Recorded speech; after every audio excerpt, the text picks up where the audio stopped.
So before we load up, let's take a quick look at these PRX415M speakers. They weigh about 46 pounds, so that's pretty manageable for a passive speaker.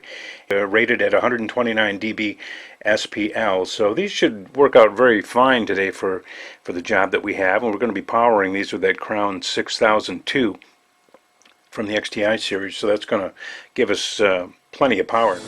Well, we loaded up the truck and now we are at our destination for the day. The venue is Bristol Harbor in Bristol, New York. You're overlooking a beautiful view from this place onto the southern tip of Canandaigua Lake in the Finger Lakes of New York. And inside, as we just kind of take a quick swoop over, we'll see our JBLs are all set up. And they're really nice looking speakers, as well as good sounding speakers. We're very happy with so far. We had a chance to crank this during sound check and very happy with the sound of these speakers. Right now there's people coming into the room, so I've been asked to keep the volume down, but we're going to warm these up a little bit later on.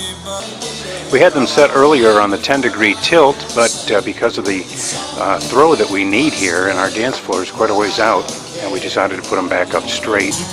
In situations like this where we actually have to throw over 2 rows of tables to get to the dance floor, we wanted to put these up as far as we could. After doing so many reviews on powered speakers, it's definitely an old school approach here. When you look at the back of the JBL PRXs, you've got an input and an output, Neutrix in, Neutrix out, so that you can run this right into another speaker if you're building a line array. And as you can see, we've got mounting points on these as well. We've got our Crown amp down here on the floor. Actually got a lighting effect sitting on top of it right now, but as you can see, we've got the XLR ins and Neutrix out.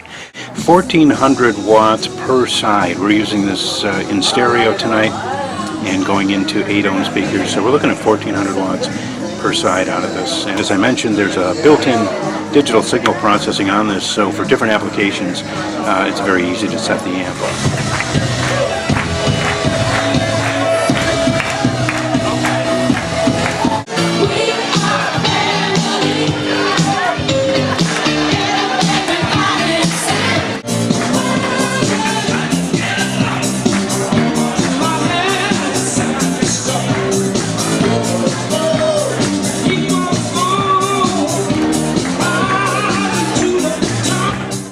Here it is the morning after, just getting ready to unload the truck from last night's gig over at the Bristol Harbor. And as you saw from some of the camera work that we had last night, is the dance floor was quite a distance from where they had us set up. That was the requirement of that venue. So we found that whenever we play that venue, we really need some extra oomph. And we had the extra oomph we needed last night from the Crown XTI 6002 and these JBL speakers. Plenty of bass, plenty of punch, and no complaints about there not being enough sound on the dance floor. For a 46-pound speaker, they're very well balanced, very easy to move around. It would be nice if there was another handle on the other side, but as you can see, because of the way they're designed to be used as floor monitors, there's really no room to mount a handle over there.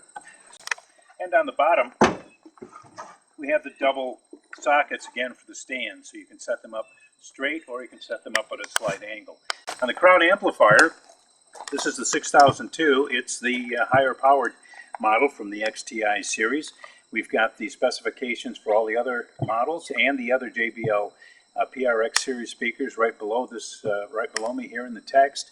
But overall, we found that this was quite a combination. It was fun to be working with an old school approach again, using a separate amplifier with the 2 separate speakers, the 2 passive speakers from JBL. I'm very pleased with the sound that they put out. Lots of punch, very crisp, very clear, and most importantly for us last night, really covered the room very well.